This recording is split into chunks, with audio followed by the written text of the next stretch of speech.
सुन रहे हैं श्री रामचरितमानस का अयोध्या कांड भाग 63। राजा रानी ने बार बार मिलकर और हृदय से लगाकर तथा सम्मान करके सीता जी को विदा किया। चतुर रानी ने समय पाकर राजा से सुंदर वाणी में भरत जी की दशा का वर्णन किया। सोने में सुगंध और समुद्र से निकली हुई सुधा में चंद्रमा के सार अमृत के समान भरत जी का व्यवहार सुनकर राजा ने अपने जल भरे नेत्रों से भरत जी के प्रेम में मानो ध्यानस्थ हो गए। वे पुलकित शरीर से बोले, भरत जी की सराहना करने लगे। वे बोले, है सुमुखी, है सुनैनी, सावधान होकर सुनो। भरत जी की कथा संसार के बंधन से छुड़ाने वाली है। धर्म, राजनीति और ब्रह्म विचार, इन तीनों विषयों में अपनी बुद्धि के अनुसार मेरी थोड़ी बहुत गति है, अर्थात इनके संबंध में मैं कुछ जानता हूँ। वह मेरी बुद्धि भरत जी की महिमा का वर्णन तो क्या करे, छल करके भी उसकी छाया तक को नहीं छू पाती।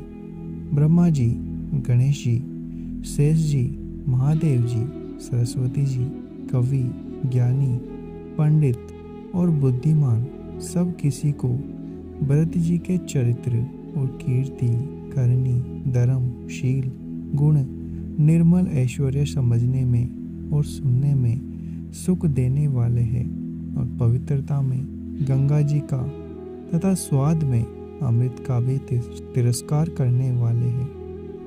भरत जी की असीम गुण संपन्न और उपमा रहित पुरुष है। भरत जी के समान बस भरत जी ही है, ऐसा जानो। सुमेरु पर्वत को क्या शेर के बराबर कह सकते हैं?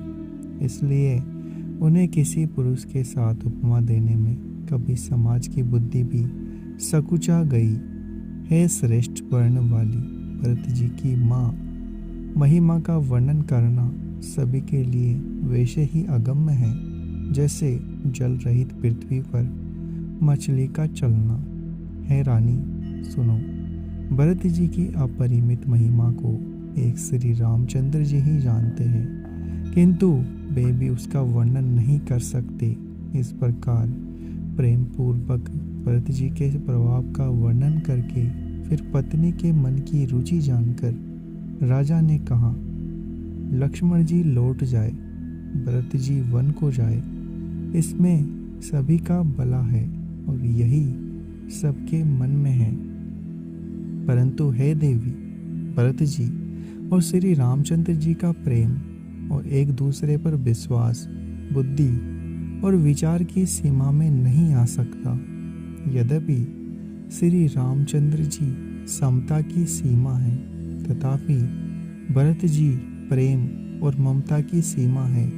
श्री रामचंद्र जी के प्रति अनन्य प्रेम को छोड़कर भरत जी ने समस्त परमार्थ, स्वार्थ और सुखों की ओर स्वप्न में भी मन में नहीं ताका है।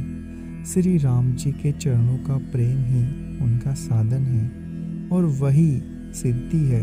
मुझे तो भरत जी का वश यही एकमात्र सिद्धांत जान पड़ता है। राजा ने बिलख कर कहा, भरत जी बोलकर भी श्री रामचंद्र जी की आज्ञा को मन से भी नहीं टालेंगे, अतः स्नेह के वश होकर चिंता नहीं करनी चाहिए। श्री राम जी और भरत जी के गुणों की प्रेम पूर्वक गणना करते पति पत्नी को रात पलक के समान बीत गई। प्रातः काल दोनों राज समाज जागे और नहा नहा कर देवताओं की पूजा करने लगे। श्री रघुनाथ जी स्नान करके गुरु वशिष्ठ जी के पास आए। चरणों की वंदना करके उनका रुख पाकर बोले, हे नाथ, भरत, अवधपुरी वासी तथा माताएं सब शोक से व्याकुल और वनवास से दुखी है। मिथिलापति राजा जनक जी को भी समाज सहित कलेश सहते हुए बहुत दिन हो गए। इसलिए हे नाथ, जो उचित हो वही कीजिए। आप ही के हाथ सभी का हित है। ऐसा कहकर श्री रघुनाथ जी अत्यंत ही सकुचा गए। उनका शील स्वभाव देखकर और प्रेम और आनंद से मुनि वशिष्ठ जी पुलकित हो गए। उन्होंने खुलकर कहा, हे राम, तुम्हारे बिना संपूर्ण सुखों के साज दोनों राज समाजों के नरक के समान हैं। हे राम, तुम प्राणों के भी प्राण, आत्मा भी आत्मा और सुख के भी सुख हो। हे तात, तुम्हें छोड़कर जिन्हें गर्व स्वाता है उन्हें विधाता विपरीत है। जहाँ श्री राम के चरण कमलों में प्रेम नहीं है, वह सुख, कर्म और धर्म जल जाए। जिसमें श्री राम प्रेम की प्रधानता नहीं है, वह योग है और वह ज्ञान अज्ञान है। तुम्हारे बिना ही सब सुख दुख है, और जो सुखी है वह तुम्ही से सुखी है। जिस किसी के जी में जो कुछ है तुम सब जानते हो। आपकी आज्ञा सभी के सिर पर है। कृपालु को सभी की स्थिति अच्छी तरह मालूम है, अतः आप आश्रम को पधारिए। इतना कह मुनिराज स्नेह से शिथिल हो गए। तब श्री राम जी प्रणाम करके चले गए। ऋषि वशिष्ठ जी धीरज धरकर जनक जी के पास आए। गुरुजी ने श्री रामचंद्र जी के शील और स्नेह से युक्त स्वभाव से ही सुंदर वचन राजा जनक जी को सुनाए और हे महाराज, अब वही कीजिए जिसमें सबका धर्म सहित हित हो। हे राजन, तुम ज्ञान के भंडार, सुजान, पवित्र, धर्म में धीर हो। इस समय तुम्हारे बिना इस दुविधा को दूर करने में और कौन समर्थ है। मुनि वशिष्ठ जी के वचन सुनकर जनक जी प्रेम में मग्न हो गए। उनकी दशा देखकर ज्ञान और वैराग्य हो गए। वे प्रेम से शिथिल हो गए और मन में विचार करने लगे कि हम यहाँ आए, यह अच्छा नहीं किया। राजा दशरथ जी ने श्री राम जी को वन जाने के लिए कहा और स्वयं अपने प्रिय के प्रेम को प्रमाणित कर दिया। परंतु हम अब इन्हें वन को वेच कर अपनी विवेक की बढ़ाई में आनंदित होते हुए लौटेंगे। तपस्वी, मुनि, ब्राह्मण यह सब सुन और देखकर प्रेमवश बहुत ही व्याकुल हो गए। समय का विचार करके राजा जनक जी धीरज धरकर समाज सहित भरत जी के पास चले। भरत जी ने आकर उन्हें आगे लगकर किया और समय अनुकूल अच्छे आसन दिए। तिरहुत राज जनक जी कहने लगे, हे तात भरत, तुमको श्री राम जी का स्वभाव मालूम है। श्री राम जी सत्यवर्ती और धर्मपरायण हैं, सबका शील और स्नेह रखने वाले हैं। इसलिए वे संकोचवश संकट सह रहे हैं। अब तुम जो आज्ञा दो वह उनसे कही जाए। भरत जी यह सुनकर पुलकित शरीर हो, नेत्रों में जल भरकर बड़ा भारी धीरज धरकर बोले, हे प्रभु, आप हमारे पिता के समान प्रिय और पूज्य हैं और कुल गुरु श्री वशिष्ठ जी के समान हितैषी तो माता पिता भी नहीं है। विश्वामित्र जी आदि मुनियों और मंत्रियों का समाज है और आज के दिन ज्ञान के समुद्र आप भी उपस्थित है। हे स्वामी, मुझे अपना बच्चा, सेवक और आज्ञा अनुसार चलने वाला समझकर शिक्षा दीजिए। इस समाज और पुण्य स्थल में आपका पूछना, इस पर यदि मैं मौन रहता हूँ तो मलिन समझा जाऊँगा और बोलना पागलपन होगा। तथापि मैं छोटे मुंह बड़ी बात कहता हूँ। हे तात, विधाता को प्रतिकूल जानकर क्षमा कीजिएगा। वेद, शास्त्र और पुराणों में प्रसिद्ध है और जगत जानता है कि सेवा धर्म बड़ा कठिन है। स्वामी धर्म में और स्वार्थ में विरोध है। बैर अंधा होता है और प्रेम को ज्ञान नहीं रहता। अतएव मुझे पराधीन जानकर श्री रामचंद्र जी के रुख, धर्म और व्रत को रखते हुए जो सबके सम्मत और सबके लिए हितकारी हो, आप सबका प्रेम पहचान कर वही कीजिए। भरत जी के वचन सुनकर और उनका स्वभाव देखकर समाज सहित राजा जनक जी उनकी सराहना करने लगे। भरत जी के वचन सुनकर सुगम और अगम, सुंदर, कोमल और कठोर है। उनमें अक्षर थोड़े हैं परंतु अर्थ अत्यंत अपार भरा हुआ है। जैसे मुख का प्रतिबिंब दर्पण में दिखता है और दर्पण अपने हाथ में है, फिर भी वह पकड़ा नहीं जाता।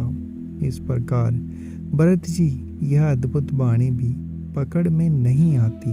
शब्दों से उसका आशय समझ में नहीं आता। किसी से कुछ उत्तर देते नहीं बना।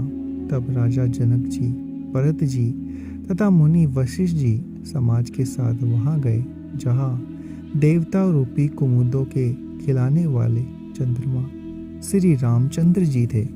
यह समाचार सुनकर सब लोग सोच में व्याकुल हो गए, जैसे नए जल के संयोग से मछलियां व्याकुल हो जाती है।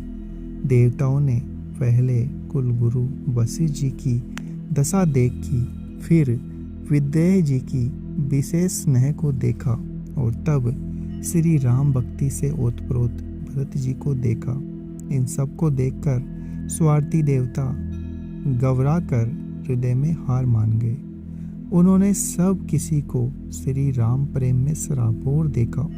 इससे देवता इतने सोच के वश हो गए जिसका कोई हिसाब नहीं। देवराज इंद्र सोच में भरकर कहने लगे, श्री रामचंद्र जी तो स्नेह और संकोच के वश में हैं, इसलिए सब लोग मिलकर कुछ प्रपंच रचो, नहीं तो काम बिगड़ा ही समझो। देवताओं ने सरस्वती जी का स्मरण कर उनकी सराहना की और कहा, हे देवी, देवता आपके शरणागत है, उनकी रक्षा कीजिए। अपनी माया रचकर भरत जी की बुद्धि को फेर दीजिए और छल की छाया कर देवताओं के कुल का पालन कीजिए। देवताओं की विनती सुनकर और देवताओं को स्वार्थ के वश होने से मूर्ख जानकर बुद्धिमती सरस्वती जी बोली, मुझसे कह रहे हो कि भरत जी की मति पलट दो। 1000 नेत्रों से भी तुमको सुमेरु नहीं सूझ पड़ता। ब्रह्मा, विष्णु और महेश माया बड़ी प्रबल है, किंतु वह भी भरत जी की बुद्धि को और ताक नहीं सकती। उस बुद्धि को तुम मुझसे कह रहे हो कि बोली कर दो। अरे, चांदनी कई प्रचंड किरण वाले सूर्य को चुरा सकती है। भरत जी के हृदय में श्री सीताराम जी का निवास है। जहाँ सूर्य का प्रकाश है वहाँ कहीं अंधेरा रह सकता है। ऐसा कहकर सरस्वती जी ब्रह्मलोक को चली आई। देवता ऐसे व्याकुल हुए जैसे रात्रि में चकवा व्याकुल होता है। मलिन मन वाले स्वार्थी देवताओं ने बुरी सलाह करके बुरा षड्यंत्र रचा। प्रबल माया जाल रचकर भय, प्रेम, भ्रम, अप्रीति और उच्चाटन फैला दिया। कुचाल करके देवराज इंद्र सोचने लगे कि काम का बनना बिगड़ना सब भरत जी के हाथ में। इधर राजा जनक जी श्री रघुनाथ जी के पास गए। सूर्य कुल के देवभक्त श्री रामचंद्र जी ने सबका सम्मान किया। तब रघुकुल के पुरोहित वशिष्ठ जी समय, समाज, धर्म के अविरोधी वचन बोले। उन्होंने पहले जनक जी और भरत जी का संवाद सुनाया, फिर भरत जी की कई सुंदर बातें कह सुनाई। फिर बोले, हे तात राम, मेरा मत तो यह है कि तुम जैसी आज्ञा दो वैसी ही सब करे। यह सुनकर दोनों हाथ जोड़कर श्री रघुनाथ जी सत्य, सरल, कोमल वाणी में बोले, आपके और मिथिलेश्वर जनक जी के विद्यमान रहते हैं मेरा कुछ कहना सब प्रकार से अनुचित है। आपकी और महाराज की जो आज्ञा होगी मैं आपको शपथ कह के कहता हूँ, वह सत्य ही सबको सिरोधार्य होगी। अगर आपको हमारा यह प्रयास अच्छा लग रहा है तो चैनल को सब्सक्राइब करें, वीडियो को लाइक और शेयर करना ना भूलें। कमेंट में हमें बताएं आपको ये कैसा लग रहा है। आप सुन रहे हैं श्री रामचरितमानस का अयोध्या कांड भाग 63। राजा रानी ने बार बार मिलकर और हृदय से लगाकर तथा सम्मान करके सीता जी को विदा किया। चतुर रानी ने समय पाकर राजा से सुंदर वाणी में भरत जी की दशा का वर्णन किया। सोने में सुगंध और समुद्र से निकली हुई सुधा में चंद्रमा के सार अमृत के समान भरत जी का व्यवहार सुनकर राजा ने अपने जल भरे नेत्रों से भरत जी के प्रेम में मानो ध्यानस्थ हो गए। वे पुलकित शरीर से बोले, भरत जी की सराहना करने लगे।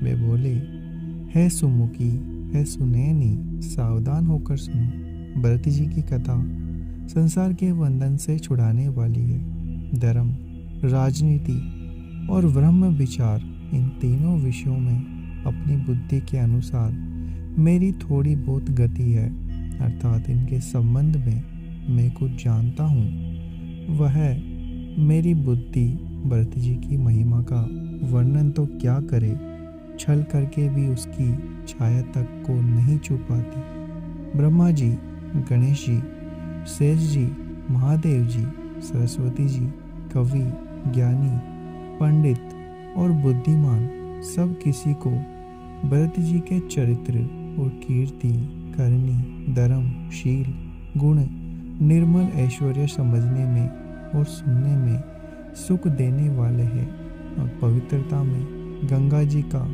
तथा स्वाद में अमृत का भी तिरस्कार करने वाले हैं। भरत जी की असीम गुण संपन्न और उपमा रहित पुरुष है। भरत जी के समान बस भरत जी ही है। ऐसा जानो, सुमेरु पर्वत को क्या शेर के बराबर कह सकते हैं? इसलिए उन्हें किसी पुरुष के साथ उपमा देने में कभी समाज की बुद्धि भी सकुचा गई। हे श्रेष्ठ वर्ण वाली भरत जी की माँ, महिमा का वर्णन करना सभी के लिए वैसे ही अगम्य है जैसे जल रहित पृथ्वी पर